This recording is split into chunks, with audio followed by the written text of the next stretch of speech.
I'm John Kleiman. I've been hanging around these mats for a little while now, long enough to be dangerous to myself. And to me.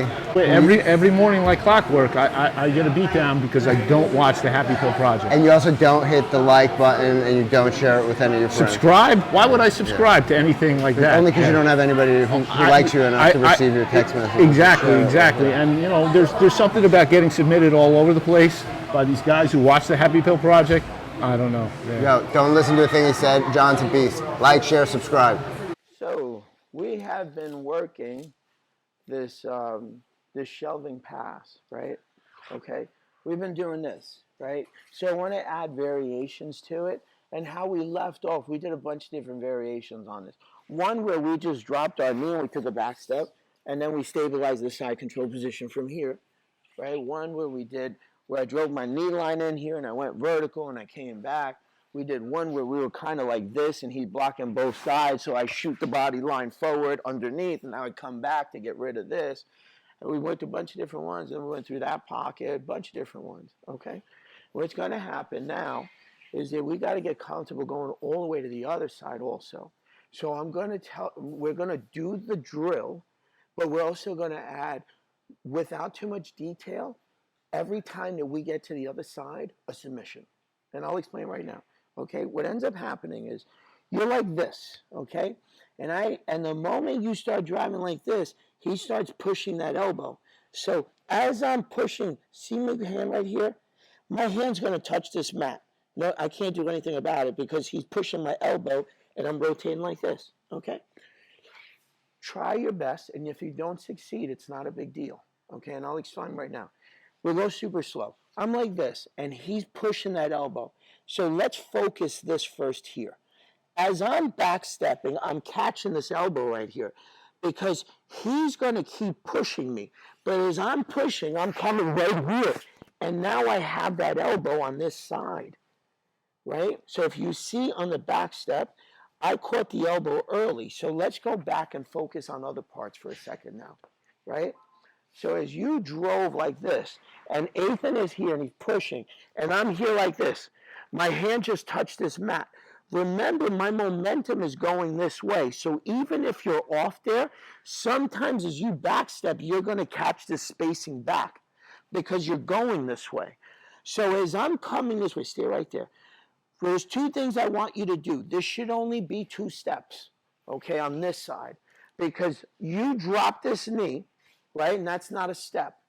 As I go back stepping, I take the biggest back step I can because I want to square up here on this quadrant. So I took 1 step, 2 step, and I'm here. Now let's put it back together because he's going to drive my elbow. And what he wants to do is take his hip socket out and recover one of the knee lines, meaning this. He pushes this elbow and he brings this hip high. And now he recovers and sits back again, and he recovers.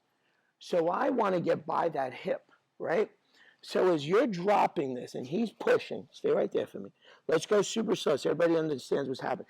He's pushing, and now this hip's about to get to his pocket. So I distance myself on this back step to kill that pocket. Right? So now he realizes he has no backs. He has no hip line recovery. So as he's coming up to turtle, I'm on this side already. But remember earlier how we started the move. We started where we caught the elbow, right? So it's not the end of the world. That's why I'm saying that we'll catch it on the other side. If I miss the elbow, we'll take it to submissions on this. So I'm like this, and now he's driving. I just caught the elbow. And as I backstep it this way and Nathan comes up, I'm on that elbow line, okay? So come here. If he comes up and I own the elbow, this is how I'm sitting.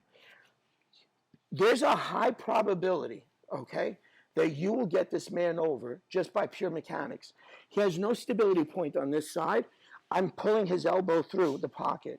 My legs are behind me where I can generate as much force as I want, literally running into him. So you'd have to explain to me why he didn't fall over. If you tell me his arm's on the other side, go up to turtle, and it's like this, or his elbow's on the other side like this, you're not getting the guy over. Simple mechanics. The arm is planked further than the inner portion. So there's nothing to tip over, dude. Okay, so then that dictates something else on the attack. So you can't tell me that the move mechanically is not incredibly sound. You have a high probability. If you lose the elbow, then we attack it a certain way. But the reason I'm bringing it up is that when you come to this side, you just took this massive back step, and now you're squared up like this, okay? If you have this elbow, I'm going to ask you to start doing a few attacks on this. If I've got the elbow, as I push forward, this hand is immediately coming over and lacing through in one shot. The top hand is exposed. So I need you to start understanding, like, don't land there, knee pinch, then go to armbar. Like, no. The opening on a high-level player, you have to, on the transition is where you catch a high-level player. When you have to mechanically reset them and implement the move, good luck, man. That doesn't work on a high-level guy. No way. He's already read and he's countered you, and now he gets the head start because he read the situation. He makes his first wedge, and you have nothing. And you're trying to muscle a move that's not even existent there at that moment. So I'm here like this, and he's driving my elbow. So I'm taking a back step. He comes to turtle.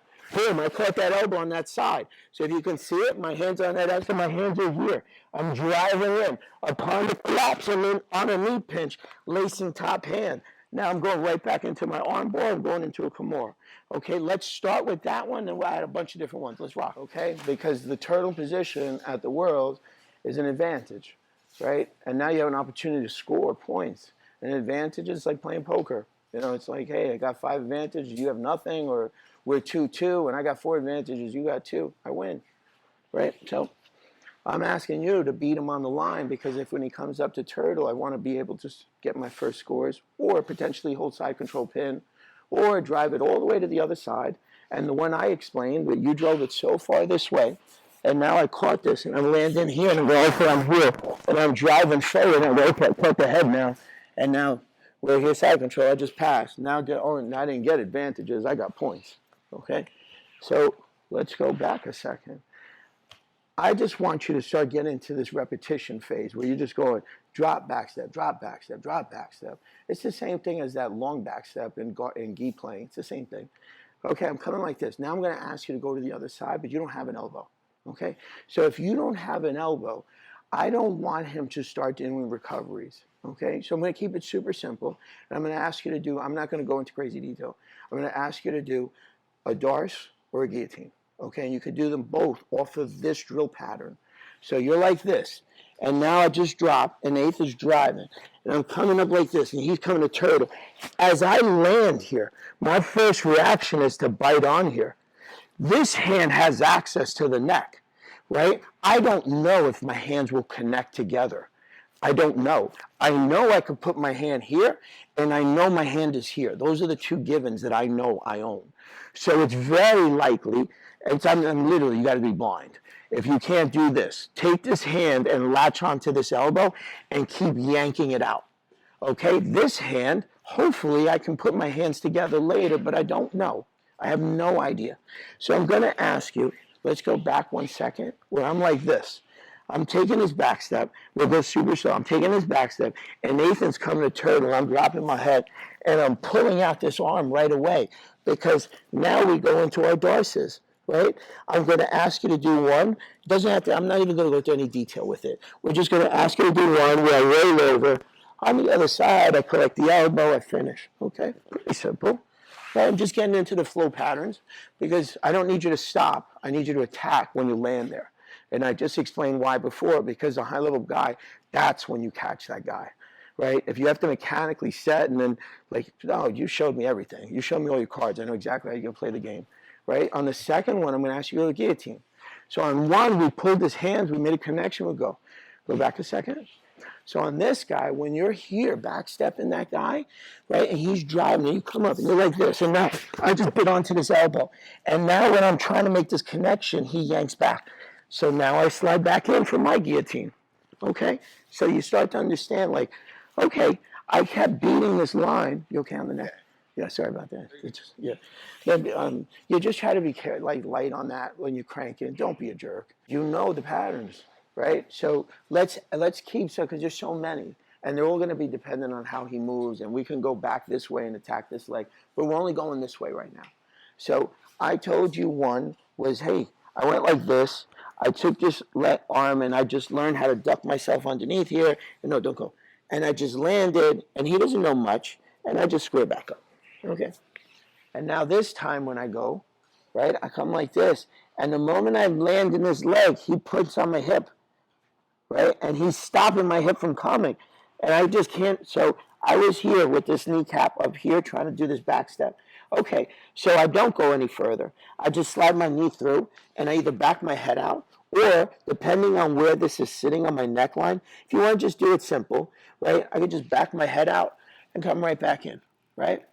Sometimes he might be a lot taller, and now this knee's not getting on that side of the hip. Because for whatever reason, Ethan is, let's say, 6'4", and I'm here trying to come around this turn, and he's like this, okay? So what I described, my hand was here. I'm going to back my head out. So my hips are going to come forward, and my head's going to come backwards, and I'm going to clear it right away. I showed another variation from it also. I would have preferred not to keep my hand underneath here, right? I would have preferred not to, because it's faster for me to come up this way. I was like this, and I showed this variation also. I'm like this, and I was pushing back, and as I clear, I want to dive back in. But what happens is he realizes also, and he keeps shrimping his hip, and now he's trying to get to this leg because he wants to drop this into the pocket and attack me on the other side, right? And I want to get by here. So now I have to sacrifice and drive this hip this way. Because remember, he wants to get to this leg, and I'm leaving it exposed. As I come up vertical, whichever way, there's a moment that leg and this arm is free. And now if he can get to this side with this leg, with this side with this leg, and now he's latched on, and I'm going, oh, damn, this guy's on my leg on the other side right now. Right? So that's why my hand was here cupping so deep that I'm driving it this way, because as I clear, I don't want him refacing, attack this bottom leg. Right, so that's why. But now I got this issue that he's gonna turn up on that hip. No, sir. Other way. And now I'm following it this way. And now look how I'm positioned. I'm okay with the position right now, as long as you understand the storyline and how it plays out, depending on how he turns. So I can't tell you, go here. That's false. If somebody told you from this position, go there. No, dude, you have no idea what you're doing. He's going to react again. He's probably going to sit back on that back calf. And now I go back the other way. Sorry, guys. I'm running back this way because I don't want to get entangled again down here. Right? But I don't know if he's going to do that. Maybe he shoulder rolls. Maybe he Granby rolls on me. I have no idea. Like, that's false. He's always going to do that. No, he's not. I don't know what he's learned. But I got to anticipate it. So the reason I bring it up is that that's why that grip went underneath. But now understand there's going to be a different storyline on the transfer later. You can do any one of them, okay? I showed one where you went there. I showed one where you went there. I showed one where you went here. I showed you this guy where you were here, and he's blocking both sides. And I'm like, oh, okay. So I shoot my hips forward. They're connected. I backed out. Who cares? They've maxed out here. Now I'm coming right back in. I showed the one where, hey, shit, he blocked both sides, and now he's trying to get to my leg on this side. And I'm like, So now I got to make this commitment on the shelf here so that I back out backwards. And now I'm here trying to clear that leg over. But now this arm, and now he realizes also he can't face me, so he's going to turn away. He's going to go up on that shoulder, and I've got to come right back into my positions on the back step. I don't know. I was late on that one, on that back step. I didn't know where he was going. I have no idea. Was he going to grab me, roll shoulder? I have no idea. Okay, so that's why I do what I do at a certain point in time off of what he is doing. Okay, so I'm not trying to force my move. He keeps countering me. I keep countering back, man. Okay, let's part up and do it with this. And now you're going to be able to stack him. You're like this. And I don't want the hips to reface. So this would be the same thing as me being in a side control position with Ethan trying to recover and me having a frame here. It's the same thing. It's just a different angle. I'm looking to release this off my back neck, so I'm sitting on this side of those shins. Make sense mechanically? Follow it. Yeah. Can we do it for the camera again? So Zeke's question was, if man's just too strong, and you're here and you're trying to make this turn, Zeke, come on this side. See that gap right there? I got to close that gap and retract the skull. And now as the retraction happens, I'm on this side of the leg. We did variations of this. He's going to cup this, and he's going to transfer his hips high right here. So he releases the arms, and now he's right back in on attack. That's one option, right? You don't even have to at this point, because now, do it again. and close the pocket again. He's basing, close the pocket, retract back, and stay right there. Now slither yourself on this side. Yeah, and the moment you're here, now flip the hips. Yes. Yeah, that was beautiful. That was really good, Zeke. I just explained why you did the shelf and why and all these things. And now you're like this, and Jim realizes, like, there's no way he can reface. So he's got to go up on this top shoulder, right? So as he comes up on the top shoulder, stay right there. I want that back knee sliding him backwards at this pocket for you to take his back. Just make sure you transfer your hands at the same time. So go, Jim, going backwards. Yeah, but that knee should have been in that pocket right away. I stopped you in that, right? You want physical presence of bone and flesh within that center line. He comes up, slide it in. You're late again. Late again. That knee's got to be in there. It's got to be in there, right? Go. Yes, right away. This should be on the ACL. Right away, dragging it. That knee line should have been perfect here. And now you're pulling that thing back to take, right? So you got deep line knee penetration. Anyone that got anybody's back at ADCC was because of that. They got such deep on the first knee. One more time, right? So that's the outcome of that. You can go north-south, but you're going to go north-south to come back when you almost had 4 points on this back quadrant, or you almost have, you want me to start choking north-south when there's so many escapes. I'm sitting on a back hip right now. Come on, you got to play the cards. That's like going from kings to like fives, right? Go back in there. One last time, so you see it. He's coming around. Jim's coming up. Yeah, he's sliding him backwards right away. Okay, that kneecap should be in. Yeah. Okay, let's partner up. We have about 5 minutes, guys. If you forget, go on Happy Pill. Those videos were non-stop on how we get behind here, how we insert, how we recover, hip flips, everything. So you should be really kind of coordinated if you read long. If you haven't, if I see all messed up, I'll be yelling at you. You don't watch the Happy Pill. Okay, guys? So let's do it.